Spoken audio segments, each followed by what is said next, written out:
आप सुन रहे हैं समाचार एजेंसी ऑफ इंडिया की साई न्यूज में ऑडियो बुलेटिन। नमस्कार, आप सुन रहे हैं समाचार एजेंसी ऑफ इंडिया की साई न्यूज की समाचार श्रृंखला में शुक्रवार 18 दिसंबर का राष्ट्रीय ऑडियो बुलेटिन। देश विदेश और स्थानीय समाचारों से युक्त देश की पहली डिजिटल न्यूज एजेंसी समाचार एजेंसी ऑफ इंडिया ने 18 दिसंबर को 12 सालों का सफर पूरा कर लिया है। अब यह 13वें वर्ष में प्रवेश कर रही है। समाचार एजेंसी ऑफ इंडिया की खबरों को देश भर के 2000 से ज्यादा मीडिया संस्थानों के द्वारा लिया जाता है। यह सेवा सभी के लिए निःशुल्क है और प्रबंधन का कहना है कि भविष्य में भी निःशुल्क सेवाएं जारी रहेंगी। सुप्रीम कोर्ट ने शुक्रवार को ऐतिहासिक टिप्पणी करते हुए स्वास्थ्य को मौलिक अधिकार बताया। कोर्ट ने कहा कि राइट टू हेल्थ मौलिक अधिकार है। सरकार सस्ते इलाज की व्यवस्था करे। जो लोग कोरोना से बच रहे हैं वो आर्थिक तौर पर खत्म हो रहे हैं। इसके साथ ही शीर्ष अदालत ने केंद्र और सभी राज्य सरकारों को सख्ती से कोरोना गाइडलाइंस का पालन करने का निर्देश दिया। कोर्ट ने कोरोना अस्पतालों के फायर सेफ्टी को भी सुनिश्चित करने को कहा। सुप्रीम कोर्ट ने कहा कि देश भर के राज्य और केंद्र शासित प्रदेश कोविड गाइडलाइंस का सख्ती से पालन करें। कोर्ट ने सरकारों को सभी कोरोना अस्पतालों के फायर सेफ्टी को सुनिश्चित करने को कहा। हाल ही में गुजरात के एक कोरोना अस्पताल में आग लगने से मरीजों की मौत को कोर्ट ने गंभीरता से लिया था। कोर्ट ने कहा कि जो अस्पताल अभी तक फायर एनओसी नहीं लिए हैं वे तत्काल ले लें। अगर 4 हफ्ते के भीतर फायर एनओसी नहीं लेते हैं तो राज्य सरकार उनके खिलाफ एक्शन ले। कोर्ट ने फायर सेफ्टी के लिए प्रत्येक राज्य को एक नोडल ऑफिसर नियुक्त करने को कहा है जो अस्पताल में फायर सेफ्टी का ऑडिट करेगा। रेलवे ने शुक्रवार को कहा कि सामान्य ट्रेन सेवाएं बहाल होने के संबंध में कोई निश्चित तारीख बताना संभव नहीं है और पिछले वर्ष की तुलना में इस वर्ष अब तक यात्रियों से होने वाली आय में 87% की कमी दर्ज की गई है। रेलवे बोर्ड के अध्यक्ष वीके यादव ने संवाददाता सम्मेलन में कहा कि मौजूदा वित्त वर्ष में यात्रियों से रेलवे को प्राप्त राजस्व 4,600 करोड़ रुपए है और अनुमान है कि मार्च 2021 तक यह राशि बढ़कर 15,000 करोड़ रुपए तक पहुंच जाएगी। पिछले वर्ष रेलवे को यात्रियों से 53,000 करोड़ रुपए की आमदनी हुई थी। हालांकि उन्होंने कहा कि यात्रियों से होने वाली आय में कमी की भरपाई माल ढुलाई से होने वाली आमदनी से हो जाएगी। माल ढुलाई से होने वाली आमदनी के पिछले वर्ष के आंकड़ों को पार करने की उम्मीद है। वीके यादव ने कहा कि दिसंबर तक राष्ट्रीय ट्रांसपोर्टर ने पिछले वर्ष की माल ढुलाई का 97% पहले ही हासिल कर लिया है। उन्होंने कहा कि कोरोना वायरस महामारी के कारण रेल सेवाओं के स्थगित होने से रेलवे को यात्रियों से होने वाली आय में भारी नुकसान हुआ है। वीके यादव ने कहा कि महाप्रबंधक स्तर के अधिकारी राज्य सरकारों के साथ चर्चा कर रहे हैं और जब हमें अनुमति मिल जाएगी हम सेवाएं फिर से आरंभ कर देंगे। उन्होंने कहा कि स्थिति अभी भी सामान्य नहीं हुई है। वीके यादव ने कहा कि अभी जो ट्रेन चल रही हैं उनमें भी औसतन 30 से 40% सीट ही भरी होती हैं। यह दर्शाता है कि महामारी का भय अब भी बना हुआ है। बिहार में अपराध को रोकने में पुलिस लगातार नाकाम साबित हो रही है। इसके चलते बदमाशों के हौसले बुलंद होते जा रहे हैं और वे अब न्याय का फैसला करने वाले अफसरों को भी नहीं छोड़ रहे। ताजा मामला राज्य के बिहार शरीफ का है। यहाँ हिल्सा व्यवहार न्यायालय के जज की कार पर गुरुवार शाम बाइक सवार 3 बदमाशों ने हमला कर दिया। अपराधियों ने जज की कार पर फायरिंग तक की। हालांकि ड्राइवर की सूझबूझ से अपराधियों को भागने के लिए मजबूर होना पड़ा।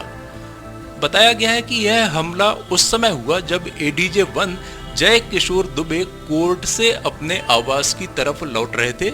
इस दौरान सूर्य मंदिर तालाब के पास कुछ बदमाश बाइक से आए और कार में टक्कर मार दी। कार चालक ने इसके बाद बाइक सवारों से ठीक से गाड़ी चलाने के लिए कहा। हालांकि इसी बात पर बाइक सवार उलझ गए और रोड़ेबाजी कर उन्होंने कार का शीशा तोड़ दिया। इसके बाद उन्होंने हथियार निकाले और फायरिंग आरंभ कर दी। कार चालक ने इसके बाद हिम्मत दिखाते हुए गाड़ी की रफ्तार बढ़ा दी और पीछा कर रहे बाइक सवारों से आगे निकलते हुए कार पुलिस स्टेशन के सामने खड़ी कर दी। इस घटना की सूचना पाकर पुलिस भी मौके पर पहुंची और कार को सुरक्षित किया। पुलिस को मौके पर एक कारतूस का खोखा भी मिला। माना जा रहा है कि बदमाश पूरी तैयारी के साथ जज पर हमले के लिए आए थे। हाथरस गैंग रेप केस में सीबीआई ने शुक्रवार को स्पेशल SC/ST कोर्ट में चार्जशीट दाखिल कर दी। सीबीआई ने 22 सितंबर को मौत से पहले पीड़ित के आखिरी बयान को आधार बनाकर 2000 पेज की चार्जशीट फाइल की है। चार्जशीट में कहा गया है कि चारों आरोपियों ने हत्या करने से पहले पीड़ित के साथ गैंग रेप किया था। पीड़ित के साथ 14 सितंबर को गैंग रेप हुआ था। गंभीर हालत में लड़की को दिल्ली के सफदरजंग अस्पताल में भर्ती कराया गया था, जहां 29 सितंबर को उसकी मौत हो गई।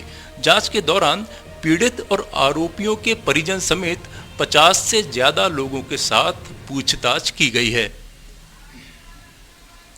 ममता बनर्जी की तृणमूल से इस्तीफे के एक दिन बाद ही शुभेंदु अधिकारी को केंद्र से जेड कैटेगरी की सुरक्षा मिलने का फैसला हो गया।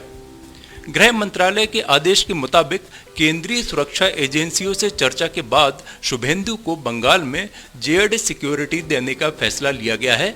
उन्हें बुलेट प्रूफ गाड़ी भी मिलेगी। बंगाल के बाहर उन्हें Y+ सिक्योरिटी कवर मिलेगा। इधर पश्चिम बंगाल विधानसभा के स्पीकर ने अधिकारी का इस्तीफा स्वीकार करने से इनकार किया है। विधानसभा स्पीकर बिमान बनर्जी ने कहा, मैंने शुभेंदु का इस्तीफा मंजूर नहीं किया। उनका इस्तीफा संविधान और विधानसभा के नियमों के मुताबिक नहीं भेजा गया है। उन्होंने निजी तौर पर मुझे इस्तीफा नहीं सौंपा। मुझे नहीं मालूम कि उनका इस्तीफा सही है या नहीं और उन्होंने अपनी मर्जी से इस्तीफा दिया है या नहीं। जब तक मुझे इस बारे में पूरी जानकारी नहीं मिल जाती, उनका इस्तीफा स्वीकार करना संभव नहीं है। पूर्व केंद्रीय मंत्री और भाजपा नेता चौधरी बीरेंद्र सिंह ने नए कृषि कानूनों के विरोध में प्रदर्शन कर रहे किसानों के आंदोलन का समर्थन किया है। उन्होंने कहा कि किसानों ने जिस आंदोलन का बिगुल बजाया है उसमें कुछ भी गलत नहीं है। सरकार को किसानों से बातचीत कर शीघ्र ही इसका हल निकालना चाहिए। हालांकि उन्होंने यह भी साफ कर दिया कि वे सरकार का विरोध नहीं बल्कि किसानों का समर्थन कर रहे हैं। उन्होंने कहा कि छोटू राम विचार मंच हमारी एक संस्था है जो पिछले 17-18 वर्ष से किसानों के हितों के लिए काम कर रही है। उन्होंने कहा कि जब मैंने जन्म लिया था तब किसान का बेटा था, पढ़ लिख कर राजनीति में आया, पहले कांग्रेस और अब भाजपा में हूं। इसलिए इसका मतलब यह नहीं है कि मेरी जो पृष्ठभूमि है मैं उसे छोड़ दूं। कृषि कानूनों के खिलाफ दिल्ली में कई दिनों से किसानों का आंदोलन जारी है। इस बीच कांग्रेस पार्टी ने मोदी सरकार पर बड़े आरोप लगाए हैं।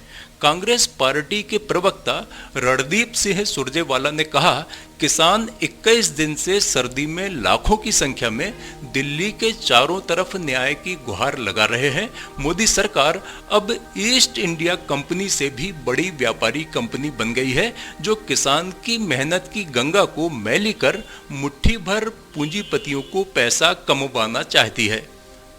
समाचारों के बीच में हम आपको यह जानकारी भी दे दें कि मौसम के अपडेट जानने के लिए समाचार एजेंसी ऑफ इंडिया के चैनल पर प्रतिदिन अपलोड होने वाले वीडियो अवश्य देखें। मौसम से संबंधित अपडेट मूलतः किसानों, निर्माण कार्य, यात्रा या समारोह आदि के लिए फायदेमंद साबित हो सकते हैं। समाचार एजेंसी ऑफ इंडिया के द्वारा अब तक मौसम के जो पूर्वानुमान जारी किए गए हैं वे 95 से 99% तक सही साबित हुए हैं। समूचे उत्तर भारत में कड़ाके की ठंड ने सितम ढाना आरंभ कर दिया है। मध्य प्रदेश की बात करें तो पहाड़ों से आ रही उत्तरी बर्फीली हवा से गलन वाली ठंड आ गई है। गलन वाली ठंड ने गुरुवार को ग्वालियर, भिंड, दतिया, मुरैना, श्योपुर और शिवपुरी के लोगों को शीतलहर की चुभन का एहसास कराया। प्रदेश में सबसे सर्द रात दतिया में रही। यहां पारा 5.8 डिग्री सेल्सियस दर्ज किया गया, जबकि ग्वालियर में रात का पारा पचमढ़ी से भी कम रहा। पचमढ़ी में यह 7.6 डिग्री सेल्सियस दर्ज किया गया, जबकि ग्वालियर में तापमान 7.4 डिग्री सेल्सियस रिकॉर्ड किया गया। पिछले 72 घंटों में ग्वालियर की रात पचमढ़ी के बाद सबसे सर्द रही है। मौसम विभाग ने भले ही आधिकारिक रूप से शीतलहर चलने की बात नहीं की है, लेकिन गुरुवार को शाम के समय 6 किलोमीटर प्रति घंटा की रफ्तार से उत्तर से आने वाली बर्फीली हवा ने शीतलहर का एहसास कराया। मौसम विभाग के अनुसार आगामी 3 दिन के अंदर रात का पारा 5 डिग्री सेल्सियस से नीचे पहुंच सकता है, यानी हाड़ कपा देने वाली सर्दी का दौर आरंभ हो जाएगा। आप सुन रहे थे समाचार एजेंसी ऑफ इंडिया की साई न्यूज में शरद खरे से शुक्रवार 18 दिसंबर का राष्ट्रीय ऑडियो बुलेटिन। रविवार 20 दिसंबर को एक बार फिर हम ऑडियो बुलेटिन लेकर उपस्थित होंगे। आपको ये ऑडियो बुलेटिन यदि पसंद आ रहे हो तो आप इन्हें लाइक, शेयर और सब्सक्राइब अवश्य करें। सब्सक्राइब कैसे करना है यह प्रत्येक वीडियो के अंत में हम आपको बताते ही हैं। अभी आपसे अनुमति लेते हैं। नमस्कार। नमस्कार दोस्तों, हम आपको आज बताने जा रहे हैं कि समाचार एजेंसी ऑफ इंडिया के साई न्यूज़ और समाचार एजेंसी ऑफ इंडिया के चैनल को आपको किस तरह सब्सक्राइब करना है। सबसे पहले आप अपना ब्राउज़र खोलिए, या तो ब्राउज़र खोलेंगे या फिर आपके पास यूट्यूब का ऐप होगा उसे खोलिए, या तो ब्राउज़र में youtube इसके बाद डॉट लगाकर com youtube.com आप खोलेंगे। यूट्यूब आपका खुल जाता है। यूट्यूब में आप लॉगिन हैं, साइड में यहाँ आपको लॉगिन करना होगा। लॉगिन करने के बाद आप इसमें टाइप करिए, इस जो आपका ये इसके अंदर LIMTYKHARE आप टाइप कीजिए। जैसे ही आप ये टाइप करते हैं लिमटी खरे खुल जाता है। आप देखिए यहाँ लाल रंग का ये बना हुआ है, आप इस पर जैसे ही क्लिक करिए ये अब आपके सामने ये सब्सक्राइब बटन आ रहा है। इसमें आप इसको दबाइए। जैसे ही आप ये सब्सक्राइब बटन को दबाएंगे ये इसका रंग लाल नहीं रह जाएगा। इसके बाजू में ये देखिए घंटी का बटन, बेल जो है, बेल को आप पुश करिए। बेल में नोटिफिकेशन आप ऑल कर दीजिए। जैसे ही आप नोटिफिकेशन ऑल पुश करते हैं वैसे ही आप समाचार एजेंसी ऑफ इंडिया की इस चैनल को सब्सक्राइब कर देते हैं। अब हम आपको बताते हैं समाचार एजेंसी ऑफ इंडिया के अगर होम में आप देखेंगे तो होम में आपको शुरू के 4-5 जो वीडियोज़ हैं वो आपको दिखाई देंगे। इसके वीडियोज़ में अगर आप जाएंगे तो वीडियोज़ में आप देखिए अभी तक जितने भी वीडियोज़ अभी तक डले हुए हैं सारे के सारे वीडियोज़ आपको इसके अंदर दिखाई दे जाएंगे। आप जो भी वीडियो चाहें, आप इसको जो भी वीडियो आप चाहते हैं उस वीडियो को आप चाहें तो क्लिक करके खोल सकते हैं, उसे आप देख सकते हैं। ये उदाहरण के लिए हम आपको बताते हैं कि जैसे मान लीजिए ये आपको मौसम का अपडेट है, ये आप खोल के देखिएगा, ये खुल गया। इसमें ये विज्ञापन भी आपको शुरू में चलते दिखेंगे। इसके बाद आप बैक करके वापस जा सकते हैं। प्लेलिस्ट में अगर आप जाएंगे तो प्लेलिस्ट में आपको बहुत सारी चीज़ें, बुंदेली लोकगीत, हास्य, Sai news, cartoons, weather update, audio bulletin, Limti की लालटेन एक विशेष प्रोग्राम इसमें होता है, वीडियो न्यूज़, रिलीजियस फार्मूलाज जो भी बच्चों के उपयोग के लिए, स्पेशल रिपोर्ट, कविताएं, citizen reporting, architecture, daily news, appeal अगर किसी के द्वारा अपील की जा रही है तो वो वॉइस न्यूज़, मीडिया मीमांसा, हिंद गजट की सुर्खियाँ और अदर्स में बहुत सारी चीज़ें आपको मिल जाएंगी। इसके बाद कम्युनिटी में अगर आप जाते हैं, इसकी कम्युनिटी में जाएंगे तो आपको अब तक कितने भी वीडियोस जितने भी डले हुए हैं वो सारे के सारे आपको मिल जाएंगे। अबाउट में इसके क्या है, समाचार एजेंसी ऑफ इंडिया के जरिए देश प्रदेश में घटने वाली घटनाओं, समसामयिक विषयों पर चर्चाएँ, ऑडियो बुलेटिन्स, मौसम के अपडेट, स्टूडेंट्स के लिए जानकारियाँ, मनोरंजन आदि को स्थान दिया जाता है। समाचार भेजने के लिए email LIMTYKHARE@gmail.com और व्हाट्सअप नंबर 9425011234 9584647438 पर वीडियो भेज सकते हैं आप। वापस होम में आप आ जाइए। अब देखिए सब्सक्राइब आप इस तरह आप इसको सब्सक्राइब कर सकते हैं। सब्सक्राइब ज़रूर करें और अपने दोस्त मित्र यारों को कराएं, ताकि जैसे ही आप सब्सक्राइब करते हैं, सब्सक्राइब करने के बाद इसमें जितने भी वीडियोस आएंगे वो तुरंत आपने, चूँकि ये बेल आइकॉन जो हमने आपको दिखाया है, बेल आइकॉन आपने पुश किया है, इसलिए जितने भी वीडियोस आएंगे वो सारे के सारे वीडियोस आपको तत्काल मिल जाएंगे। नमस्कार।